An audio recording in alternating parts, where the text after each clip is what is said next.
Here I am again, yes, back with a follow-up review of Bleu De Chanel that I did receive for my 62nd birthday this last August 17th.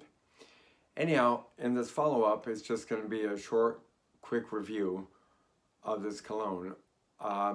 This is the Bleu De Chanel Parfum that is 5.0 ounces. And anyhow, I have to say that it has really become my go-to fragrance. When I feel like I don't want to think about what I'm going to wear or, wonder, well, is it the right setting? Is it the right day to be wearing it, weather-wise, too hot, too cold, whatever. It doesn't matter with this one. I just feel like it's got the woodsy, yet sensual, slight citrusy, especially in the beginning notes to it, and that it has a very classy, understated presence. But make no mistake about that when I say understated. It's still very, very classy, very elegant, and very rich. And again, when I say rich, like I said in my first video about Bleu de Chanel, it's not really boozy or smoky or anything quite like that. It's just very balanced, very well-rounded. It's elegant, but again, not overpowering.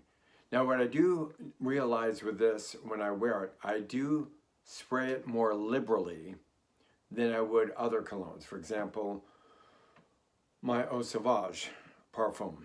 That one I spray twice and the wallpaper starts peeling off the walls. I kid you not. I mean, it's really pretty intense, in my opinion, compared to this. Now, I love the fragrance of Eau Sauvage. Did I say that right? Eau Sauvage. No, Sauvage, not Eau Sauvage, Sauvage. Just Dior Sauvage. That's the one I'm referring to. The only one I'm referring to. And that one is a very potent, I'm here, I'm wealthy, I'm classy, I'm a powerhouse guy. That's what the Dior Sauvage means to me. Whereas this one is more quietly understated, elegant, and because it is more understated, I feel that it makes it even more classier and nicer to wear, especially more liberally, more freely, anytime, any day, any week of the year. That's my opinion about this one. I feel that it's for the money. Well, how can I say for the money? I mean, this was gifted to me by one of my best friends of, again, like 45 years plus. But if I were to buy it, let's put it this way. If I were to buy either Sauvage, not Eau Sauvage, but Sauvage or Bleu de Chanel, at this point, for wearability and for the fact that I could wear this anywhere, anytime, I think that this one here would be a wiser investment if I had to choose between either one of those two, Sauvage by Dior or Bleu de Chanel. I'd have to say I'd go with Bleu de Chanel. Again, because I could feel comfortable wearing it anywhere. If I were to work, again, I'm retired now, I'm 62 as we all know, and if I were to work in an office setting like I did back in the 1980s and early 90s, I'd have no problem wearing this. Going out for a business lunch, going out on a date, which I haven't had one of those since okay, that should tell you something, 19, whatever it was. And anyhow, I would say that this is just perfect for that. And to where, you know, I have a lot of other colognes, and I would like to maybe start reviewing those too, amongst talk about other things too. Home gardening, cooking, living on a low fixed income within my means, actually below my means, and still have my own home and that I purchased, and my own car that I purchased, and all these other things. But that's a whole nother side note. But you know, talk about movies, talk about all kinds of things, just life in general. But for right now, let's focus on the cologne. And but I have several Guerlain fragrances that I'd like to review. From that to Giorgio Beverly Hills, to Von Cleef and Arpels that I used to wear in the 80s, and I have a bottle of that here at home, to all the other colognes that I've acquired, and actually more recently in the last 2 years or so. I do really, really, really like Guerlain, especially their Lavoisier, Guerlain's L'Instant, L'Instant, about L'Instant, is fabulous. That's really nice. Also, their Guerlain Homme, Habit Rouge or Habit Rouge, and Vetiver. I have 2 bottles of Vetiver. Actually, I have 2 bottles of all. I liked Guerlain so much that I did a backup supply of those as well. But love those as I do, I would have to say that every time I go to wear those, I think to myself, what am I wearing? What is the function I'm going to? What is the weather like? What kind of crowd will I be around? All these things go through my mind, because just like a belt, cufflinks, if you're going to wear a French cuff shirt or anything else, you want to think to yourself, and I'm looking at myself wearing a t-shirt and I'm giving advice. Believe me, I'm the last one that normally wears t-shirts. I moved here to Indiana from Los Angeles, and I mean, I used to wear Saks Fifth Avenue, Neiman Marcus, all that kind of stuff. Now I wear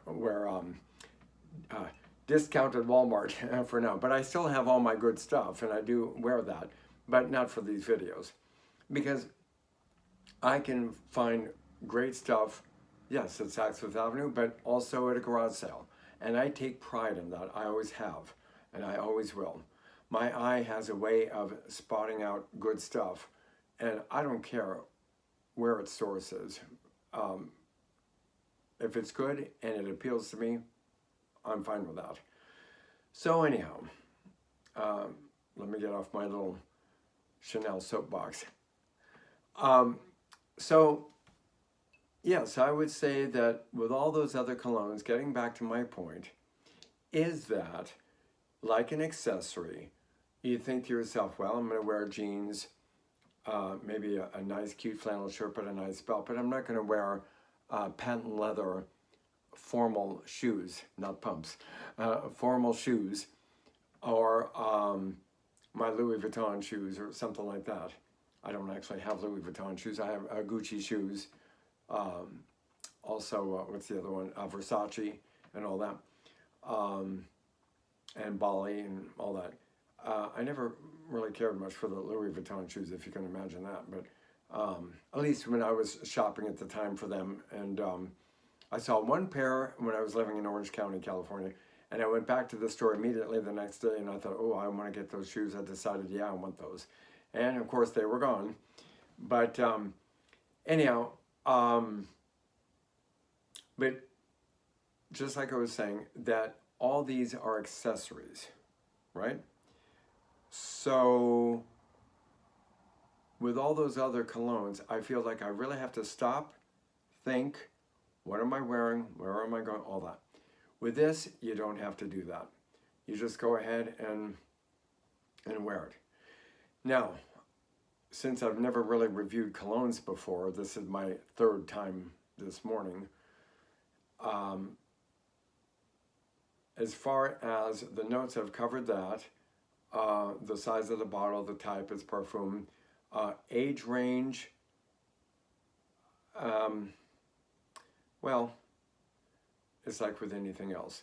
You know, you have someone who's a little more seasoned, which normally means a little older, who's been through life, who's experienced a lot of things, been a lot of places, whatever. Um, I would say that this could appeal and would appeal to more of that crowd. But I think also, um, I would say about from the age of at least 30, 35 maybe on up. But when I say on up, like my age of 62, or say like to someone 72 or something, it doesn't smell like anything like, being that I'm older, smelling of the colognes from like the older gentlemen's colognes of the 70s or the 80s, or actually going back to the 60s. It's not like that at all. It still has a today kind of fragrance, in my opinion. I wouldn't call this old school, because I used to collect a lot of colognes back in the early 1980s. Actually started in the late 70s. And back in the late 70s, one of my first ones I bought was Aramis Devon. And I bought that when I lived back home in San Francisco, well, the Bay Area, but in downtown San Francisco at I Magnin, I bought Aramis Devon. I was in love with that fragrance. Now I see that they have that at the fragrance discounters, but I haven't bought that. I haven't made a purchase of Aramis Devon just yet, because I have so many right now, and I'm just fearful that it's not going to be what I remembered from back in 1977. Now, as they say, with all the formulations and all that, it makes a difference in the fragrance, obviously. I mean, things have changed. I've experienced a lot of change, you know, well, we all have, but I mean, especially in the last 10 years or so, but going back 30 years, 40 years, you know, when I was in my 20s.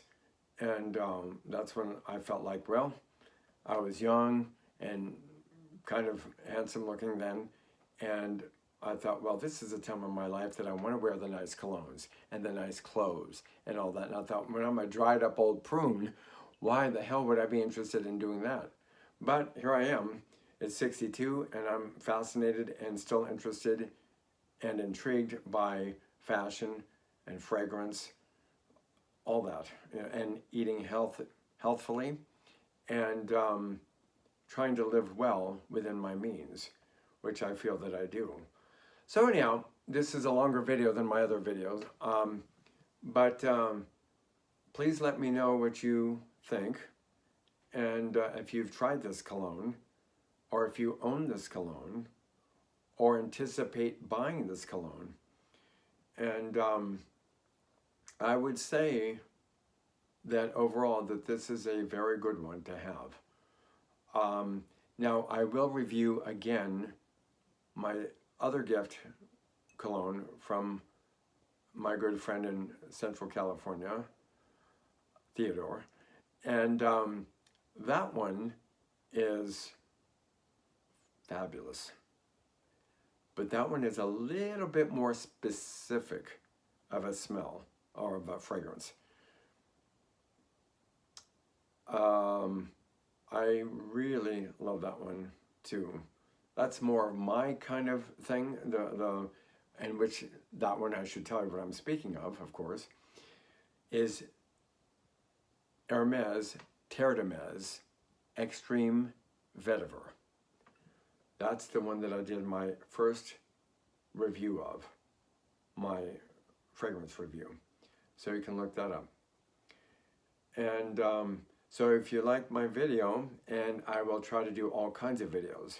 Again, more cologne reviews, but look for gardening, travel, if you call driving down the road travel, but or going to another state or whatever, pets, house projects, my interest in mid-century, not modern per se, but mid-century circa 1959, 1960, my house here. When I bought it, they told me it was built in 1956. And so I'm trying to emulate the time period that I remember the carryover from in my early childhood of 1960, 1959, 1960, 1961, ding, ding, ding, the year I was born.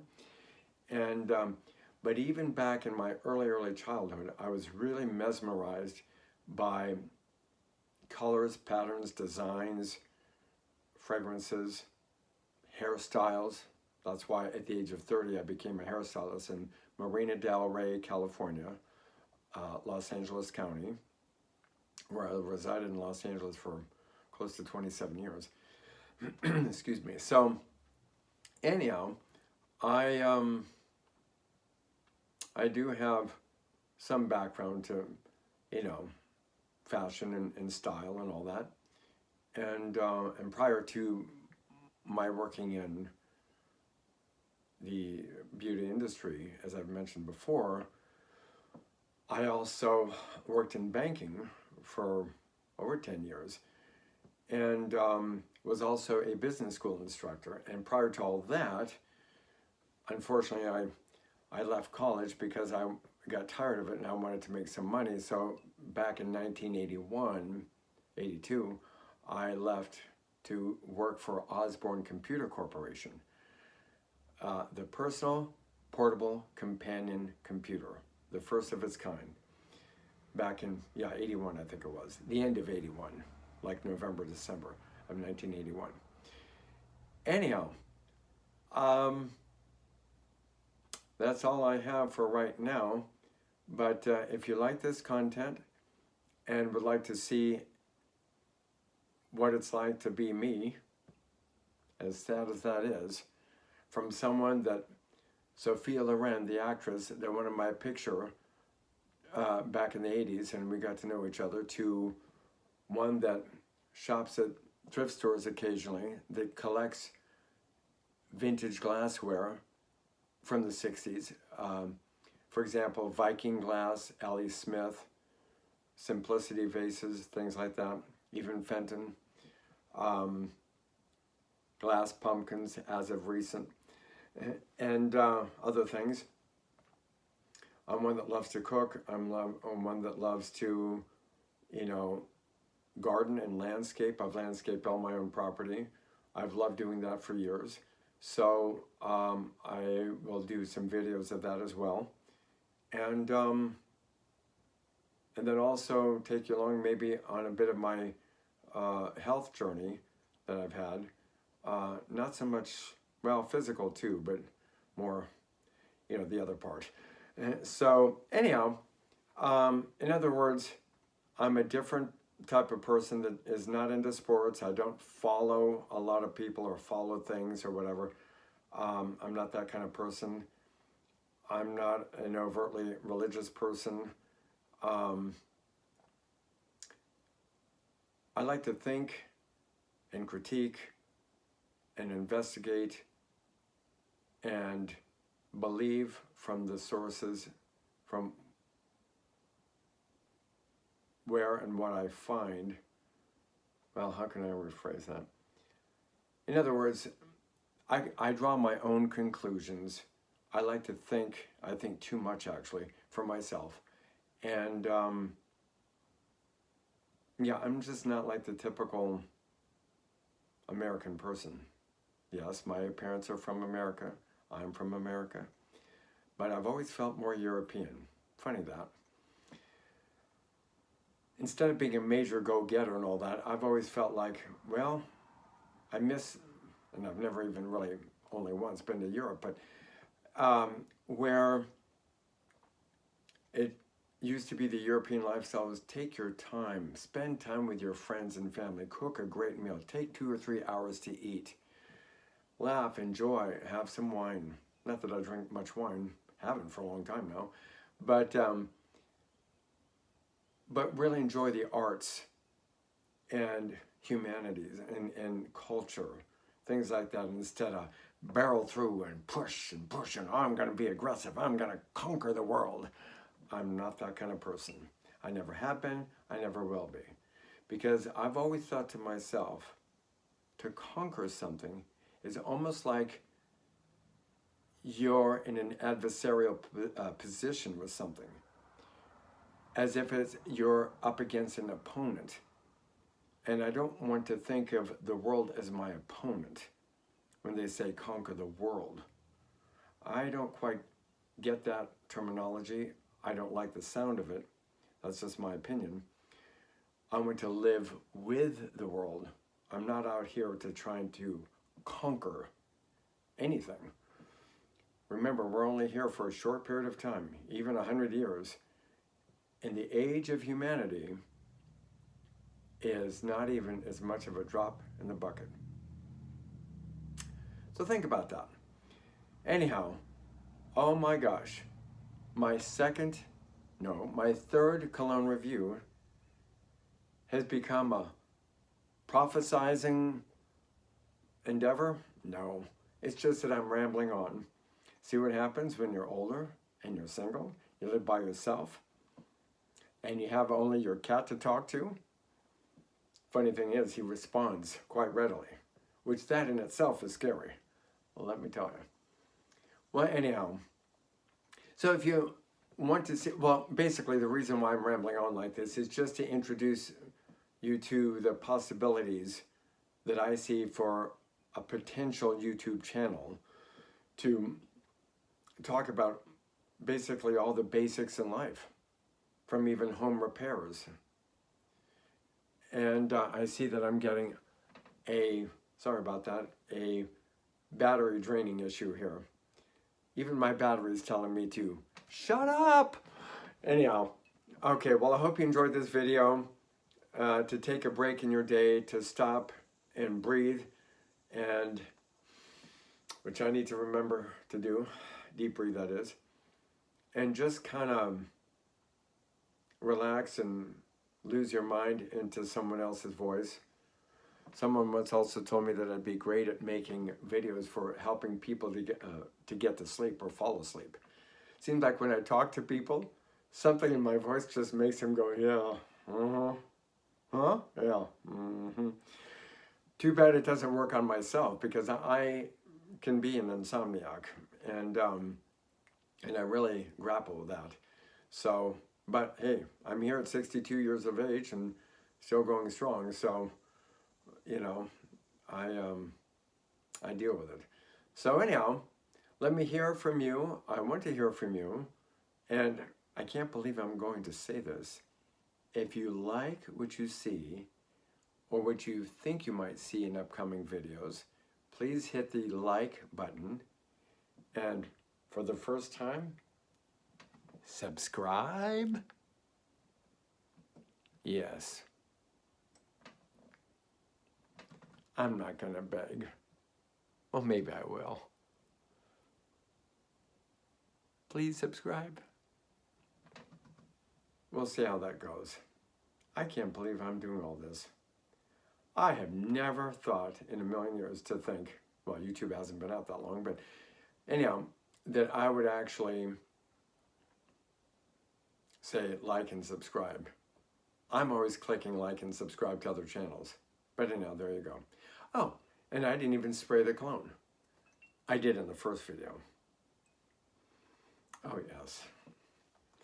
One quick spritz. And do it here in frame. Oh, just one is, oh.